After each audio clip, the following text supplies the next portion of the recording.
So now we are going to study about cache memory. So cache memory आप बहुत ही जल्दी ये term use करना शुरू कर देते हो जब आप वेरी बेसिक्स ऑफ कंप्यूटर्स पढ़ते हो in your schools in junior classes as well as first semester में भी जब हम मेमोरी पढ़ते हैं तो हमने ये कैश मेमोरी जैसी टर्म जो है इसको इस्तेमाल किया है, बहुत बार हम इस्तेमाल करते हैं। बट यहाँ पर आप देखोगे एग्जैक्टली कैश मेमोरी वर्क कैसे करती है इंटरनली। ठीक है, सो कैश मेमोरी क्या होती है? It is a memory which is faster than RAM. So we know कि जो भी काम सिस्टम को चाहिए, जो भी चीज प्रोसेसर को चाहिए, it needs to be there in the RAM. So whatever processor needs to access वो रैंडम एक्सेस मेमोरी में होना चाहिए, तभी प्रोसेसर उसको डायरेक्टली एक्सेस कर सकता है। If it is not in RAM तो वो पहले आपकी सेकेंडरी स्टोरेज से, दैट इज ऑक्सिलरी मेमोरी से रैम में लेके आया जाएगा, फिर आप उसे यूज करोगे।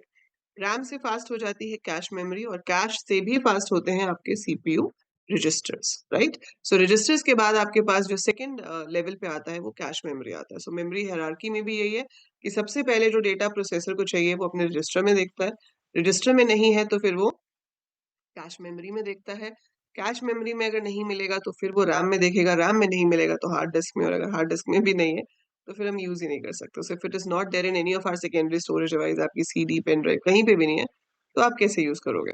बट आज की डेट में हमारे पास आ गई है क्लाउड कंप्यूटिंग, है ना, उसमें हमारे पास इंटरनेट पे जो भी कुछ है हम सब कुछ यूज कर सकते हैं।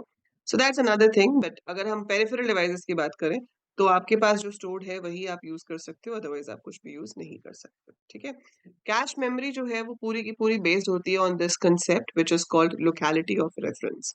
लोकेलिटी ऑफ रेफरेंस का मतलब क्या है कि हम जब किसी भी चीज को रेफर करते हैं, किसी भी डेटा को रेफर करते हैं या किसी भी प्रोग्राम को रेफर करते हैं, तो नॉर्मली इंस्ट्रक्शंस या डेटा एक के बाद एक स्टोर्ड होते हैं मेमोरी में। जैसे कि हमने प्रोग्राम एग्जीक्यूशन देखी इंस्ट्रक्शन साइकिल में, तो उसमें भी क्या था कि प्रोग्राम काउंटर जहाँ पे होता है, अगली इंस्ट्रक्शन उससे नेक्स्ट लाइन पे होती है, उससे अगली इंस्ट्रक्शन उससे नेक्स्ट लाइन पे होती है ना। और डेटा भी जनरली एक सीक्वेंस में स्टोर किया जाता है, जैसे एरेज हो गए तो 0 पोजीशन पे है, 1 पोजीशन पे है, 2 पोजीशन पे है। सो चाहे प्रोग्राम हो या डेटा हो, they are stored in a locality of reference. कि अगर अभी 700 नंबर वाली बाइट एक्सेस हुई है तो पूरे पूरे चांसेस हैं कि अगली बारी 701 वाला एक्सेस होगा, उसके बाद 702 वाला एक्सेस होगा। सो उसके चांसेस बहुत ज्यादा होते हैं, और इसी कंसेप्ट को सिंपल वर्ड में लोकेलिटी ऑफ रेफरेंस कहा जाता है। So, analysis of large number of typical program has shown that the references to memory at any given interval of time tend to be confined within a few localized areas in the memory. This is called locality of reference. The reason for this property may be understood considering that a typical computer program flows in a straight line. ठीक है, ऐसे ही आपका data भी store होता है। तो इसमें क्या किया जाता है कि जब रैम से उसको वो फेच करने जाता है तो सिर्फ एक मेमोरी यूनिट लाने की जगह वो 10-12 इंस्ट्रक्शंस इकट्ठी लेके आ जाते हैं।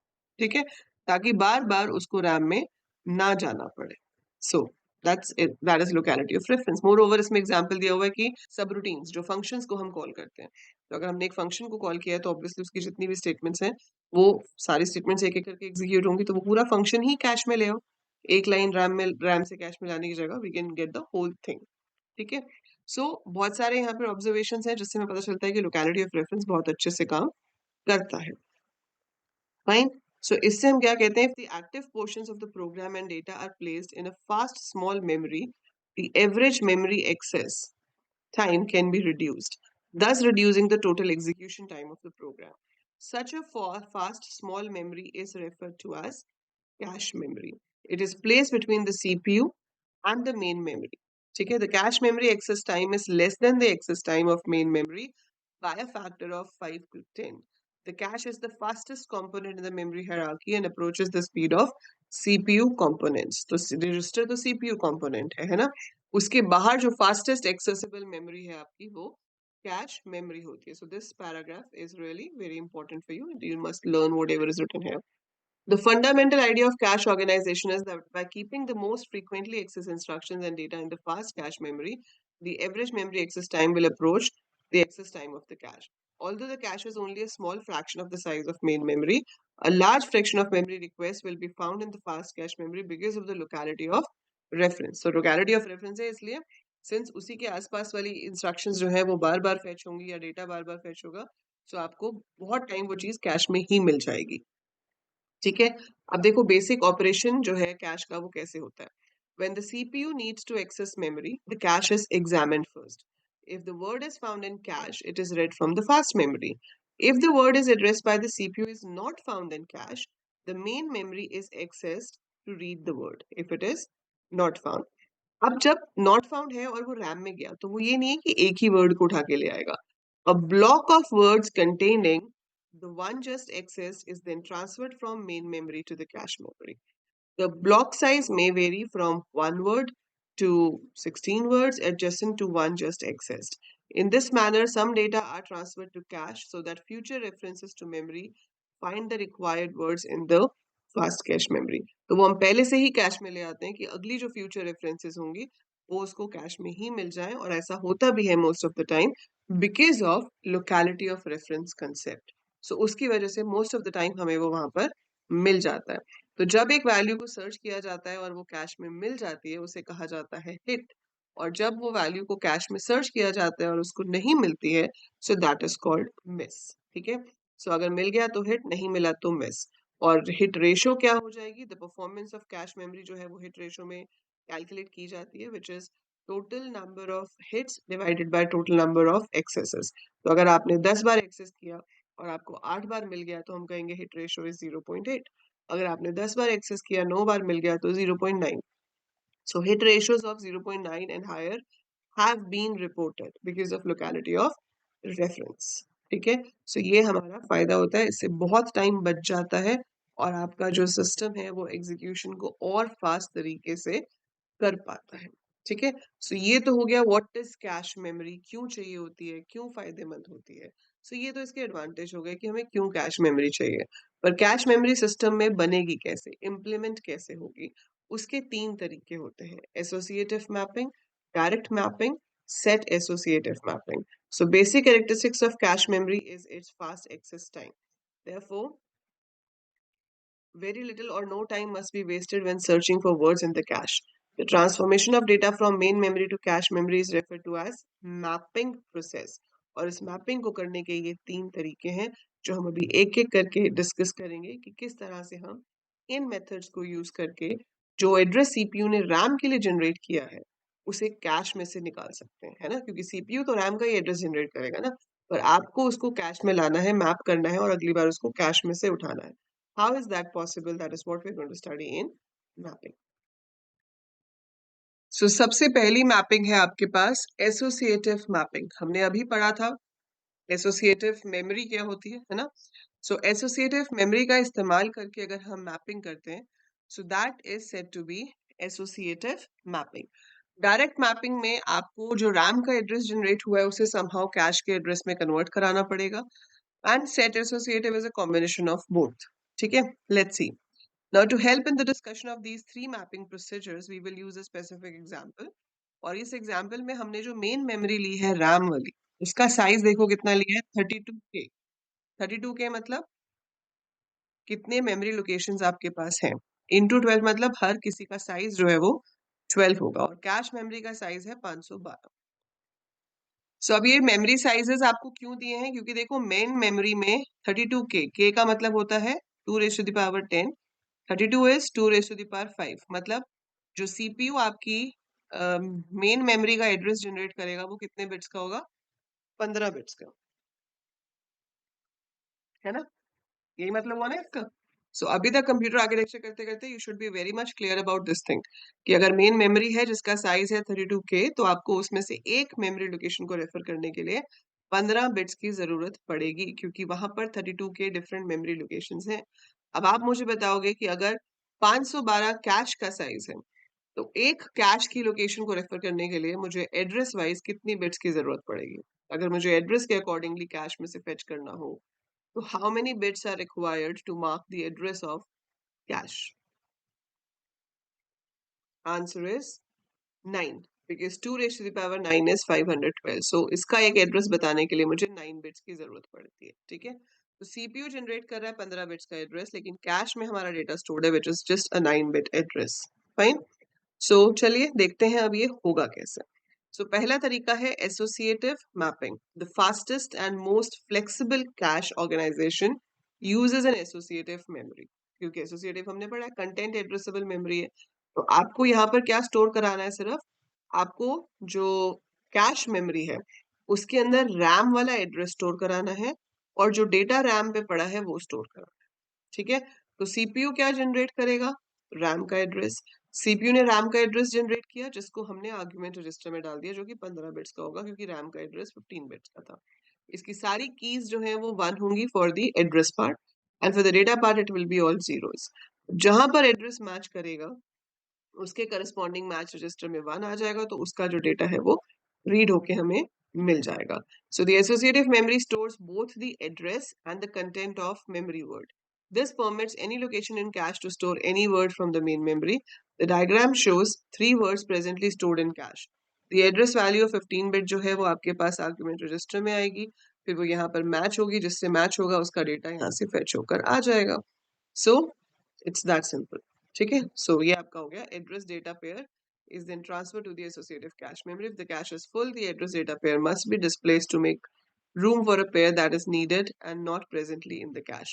So ये कह रहा है कि अगर तो वो प्रेजेंट है तो कैश से फेच हो जाएगा, अगर प्रेजेंट नहीं है तो रैम से हम उसको कैश में लेकर आएंगे। उसके लिए वो देखेगा कि कैश में जगह है या नहीं। अगर जगह नहीं है तो we use an algorithm called FIFO, first in first out. जो सबसे पहले आया होगा उसको निकाल देंगे और नए वाले को उसकी जगह पर ले आएंगे। ठीक है, so we can use that. Then we have direct mapping. अब डायरेक्ट मैपिंग में देखो क्या होता है कि आपके पास थोड़ा सा काम ज्यादा हो जाता है। काम ज्यादा कैसे हो जाता है? जैसे ये जो 15 बिट का एड्रेस था इसको हमने दो पार्ट्स में डिवाइड कर दिया। 15 बिट को 9 बिट्स और 6 बिट्स। क्यों किया? क्योंकि ये जो एड्रेस है ये 9 बिट्स वाला है कैश का। ठीक है, सो कैश 9 बिट्स था इसलिए हमने इसको 9 बिट्स लिया और इसके आगे 6 बिट्स जो बची उसको हमने टैग बना दिया। Now what is tag? Tag क्या है? अब ये आपकी मेन मेमोरी है, सीपीयू एक एड्रेस जनरेट करेगा जो कि 15 बिट्स का होगा। उसमें से जो पीछे की 9 बिट्स होंगी वो हम यूज करेंगे to store the value in the cache as well as to fetch the value from the cash.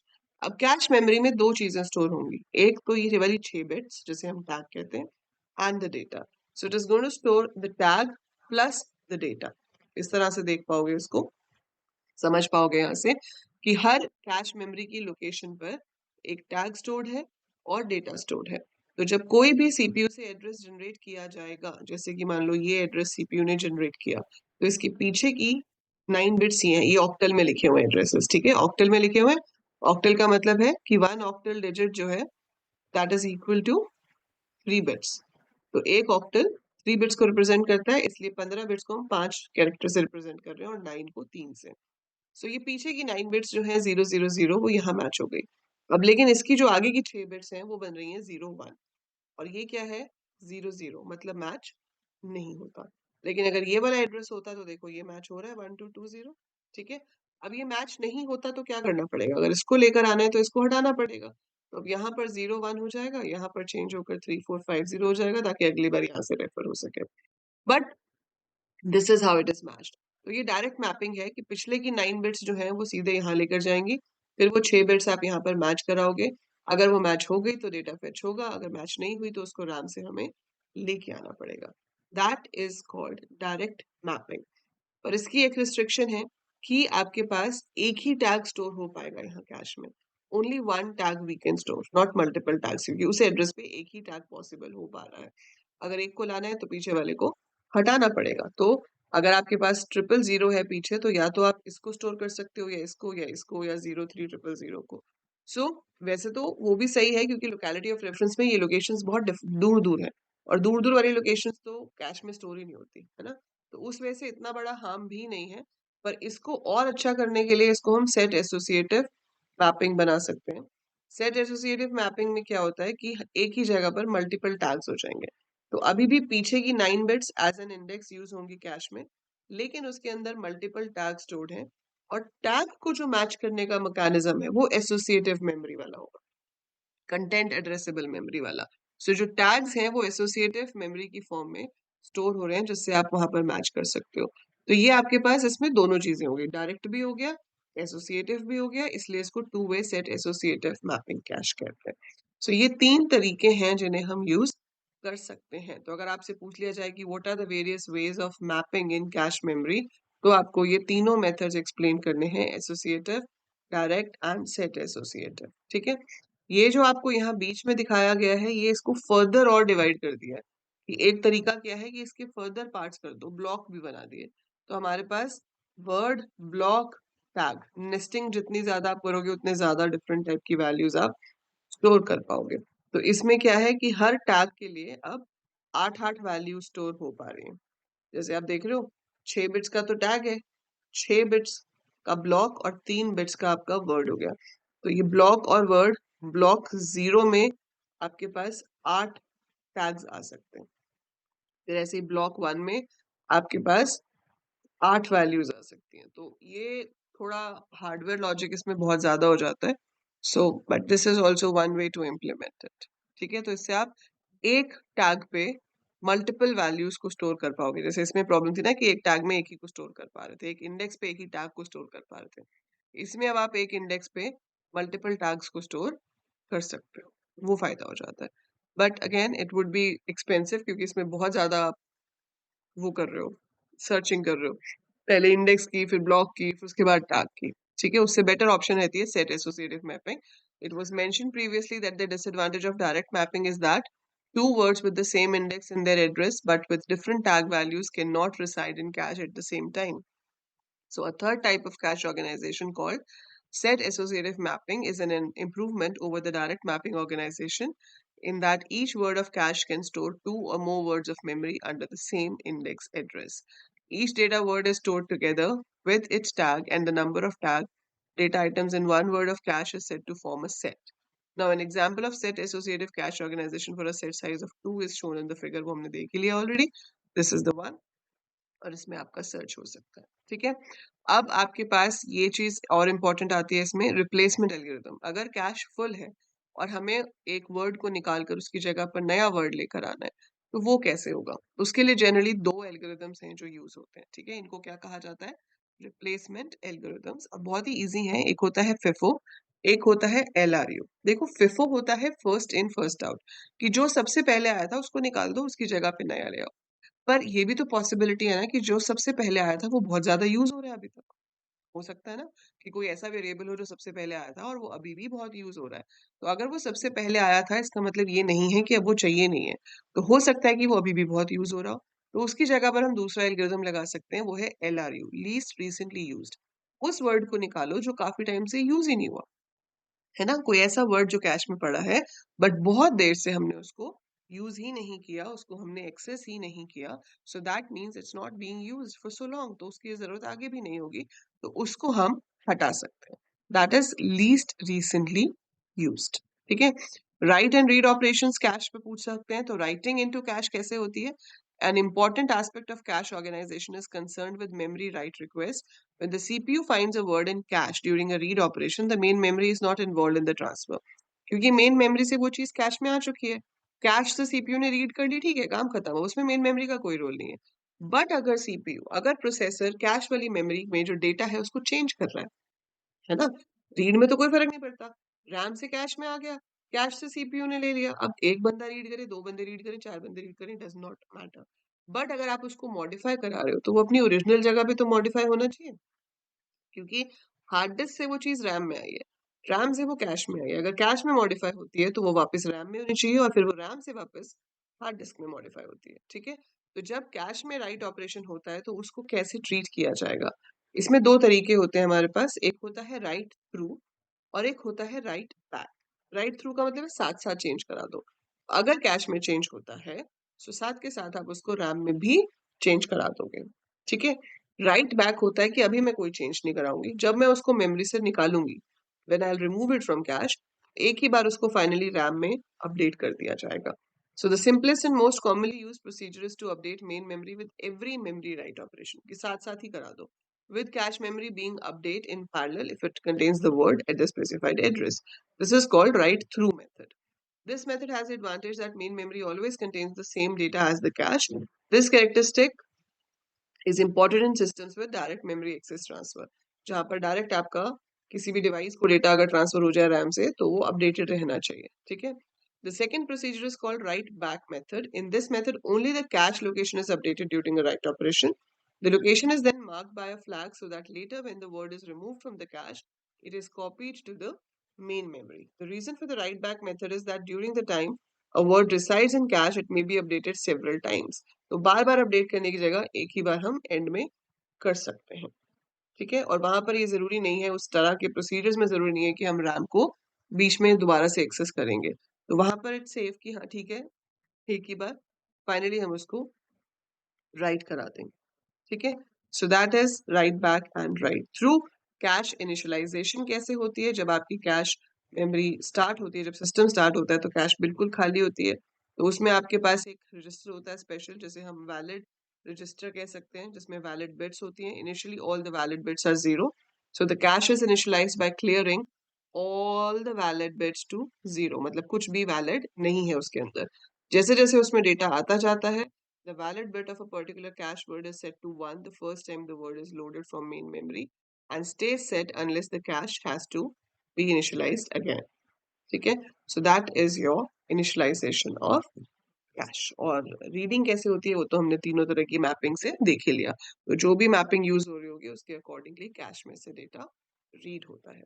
So that's how cache memory is implemented in hardware. तो आपको कैश मेमोरी पे शॉर्ट नोट लिखना हो तो भी you should be able to write, और अगर आपको इसके तीनों मैपिंग के तरीके एक्सप्लेन करने के लिए आ जाए तो you should be able to write for all three type of mappings, जिसके थ्रू हम कैश मेमोरी से डेटा रीड कर सकते हैं। ठीक है? So again we don't use a bigger cache memory because it is expensive. ठीक है? रैम जो है वो कम एक्सपेंसिव होती है, इसलिए मेन डेटा सब रैम में होता है, बट फ्रीक्वेंटली यूज डेटा जो है उसको हम कैश में रखते हैं ताकि हमारी एग्जीक्यूशन स्पीड बहुत फास्ट हो जाए in comparison to RAM. I hope it's clear कि कैश मेमोरी क्या होती है, कैसे ऑपरेशंस होते हैं और कैसे मैपिंग होती है।